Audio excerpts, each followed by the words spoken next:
ایک کویشچن نظر بد سے متعلق ہے. میں نے ریکویسٹ تو یہی کی تھی کہ ربیع الاول سے متعلق جو ہوں، لیکن حالات کی مناسبت سے اور کچھ مفید بھی ہے. نظر بد کی کاٹ کرنا، دیکھیں عامل کے پاس جانے کی ضرورت آپ کو صرف 3 کاموں کے لیے ہوگی. میری یہ بات پلے باندھ لیں، آپ کو عاملوں سے آپ کی جان چھٹ جائے گی بشمول میرے. 3 کاموں کے لیے آپ کو عامل کے پاس جانے کی ضرورت ہے. نمبر 1، یہ ڈائیگنوز کرنے کے لیے کہ واقعی آپ کا پرابلم اسپریچول ہے یا فزیکل ہے، یہ کنفرمیشن لینے کے لیے. اگر تو فزیکل پرابلم ہے تو آپ ڈاکٹر کے پاس جائیں، اور اگر آپ کا کوئی اسپریچول پرابلم ہے تو پھر آپ عامل سے یا راقی جو بھی رقیہ کرنے والا آپ اس سے مدد لے سکتے ہیں. دوسرا یہ ہوتا ہے کہ ان کیس واقعی اگر کسی کے اوپر سحر ہے تو وہ ظاہر ہے وہ ایک عامل ہی کاٹ کر سکتا ہے، ڈاکٹر کے پاس کا وہ کام نہیں. دوسرا یہ ہوتا ہے کہ بعض کیسز ایسے ہوتے ہیں کہ جادو اور نظر بد کی وجہ سے لوگوں کے کام رک جاتے ہیں، تو ان کاموں کی کاٹ کے لیے آپ عامل کے پاس جا سکتے ہیں. نظر بد کا معاملہ جو ہے یہ ہر بندے کے گھر کا ہے. کون ایسا ہے جو کہتا ہے مجھے نظر نہیں لگتی؟ جبکہ حقیقت یہ ہے اور یہ روایات موجود ہیں کہ نظر بد انسان کو قبر کی دیواروں تک پہنچا دیتی ہے. مطلب اس کے اندر اتنا برا اثر ہے، اور کئی بار ایسا ہوا ہے کہ ادھر نظر لگی آدھے گھنٹے میں بندے کی موت ہو جاتی ہے. کیونکہ جب یہ فرمان موجود ہے کہ وہ قبر کی دیواروں تک، تو اس سے مراد یہ ہے کہ وہ قبر کے اندر اتار دیتی ہے، تو یہ ممکن ہے. نظر بد کی کاٹ کرنے کا میں طریقہ آپ کو سادہ سا بتا دیتا ہوں. خصوصاً بچوں کے اندر، بچے دودھ نہیں پیتے، چیخنا چلانا بہت زیادہ، نیند پوری نہیں ہونا.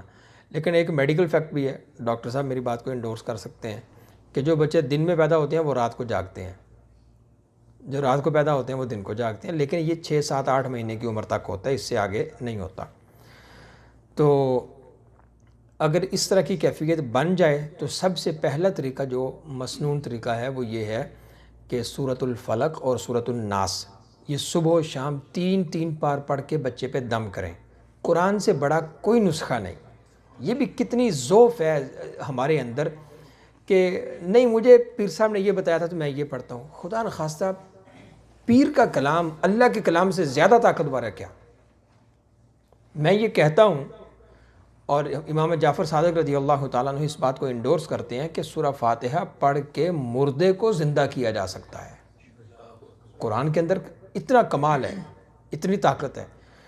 تو نظر بد والے بچہ ہو، بوڑھا ہو، جوان ہو، مرد ہو، عورت ہو، کوئی بھی ہو، سورۃ الفلق اور سورۃ الناس، اور یہ دو وہ صورتیں ہیں جو حضور علیہ الصلوۃ والسلام کی ازواج اور حضور کی صحابیات اپنے بچوں کو پڑھ کے دم کیا کرتے تھیں.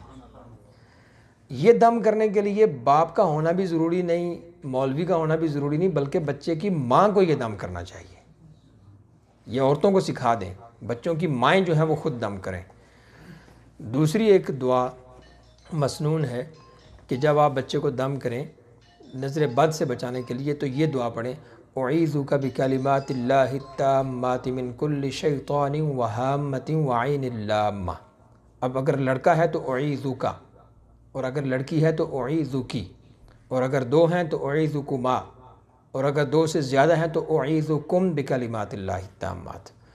جس کو یاد ہو جائے ٹھیک ہے، نہیں ہو جائے تو وہ ہم سے ٹیکسٹ میں لے لے، گروپ کے اندر بھی پڑھی ہوگی، وہاں سے آپ لے لیں. ایک نظر بد کی کاٹ کرنے کا طریقہ یہ ہے. دوسرا طریقہ نظر بد کی کاٹ کرنے کا یہ ہے، سورۃ القلم کی آیت ہے، وَإِن يَكَادُ الَّذِينَ كَفَرُوا لَيُزْلِقُونَكَ بِأَبْصَارِهِمْ لَمَّا سَمِعُوا الذِّكْرَ وَيَقُولُونَ إِنَّهُ لَمَجْنُونٌ وَمَا هُوَ إِلَّا ذِكْرٌ لِّلْعَالَمِينَ.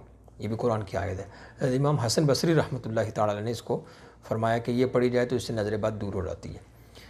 تیسرا طریقہ، اگر کوئی بچہ سوتا نہ ہو اور بہت زیادہ اریٹیٹ کر رہا ہو تو سورۃ الکوثر 3 بار پڑھیں. لیکن پڑھنے کا طریقہ یہ ہے کہ کان کا یہ حصہ اپنی 2 انگلیوں کے درمیان لے لیں اور مناسب اونچی آواز میں پڑھنا شروع کریں، اس کو ہلکا ہلکا مساج کریں زیتون کے تیل کے ساتھ، اور سورۃ الکوثر پڑھتے رہیں.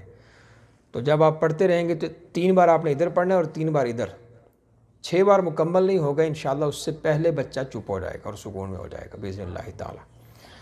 تو یہ نظر بد کا ایک آسان سا طریقہ ہے، یہ اپنے گھر کے اندر خواتین کو سکھائیں، خود بھی کریں، نہیں بھی نظر بد ہو تو اس کو پڑھا کریں۔ ان تینوں میں سے خصوصاً جو معوذتین ہیں، سورۃ الفلق اور سورۃ الناس، یہ تو اپنے اوپر آپ فرض کر لیں کہ آپ نے لازماً فجر اور عصر میں اس کو پڑھنا ہے، ہر حال میں۔ اللہ کاروبار کی بھی حفاظت فرمائے گا، صحت کی بھی حفاظت فرمائے گا، دشمن سے بھی بچائے گا، حاسد سے بھی بچائے گا، جلنے سے، سڑنے سے، نقصانات سے، ایکسیڈنٹ سے، اس طرح کی چیزوں سے بھی رب تعالیٰ حفاظت فرمائے گا۔ رب تعالیٰ سب کے لیے خیر فرمائے، سب کے لیے عافیت فرمائے۔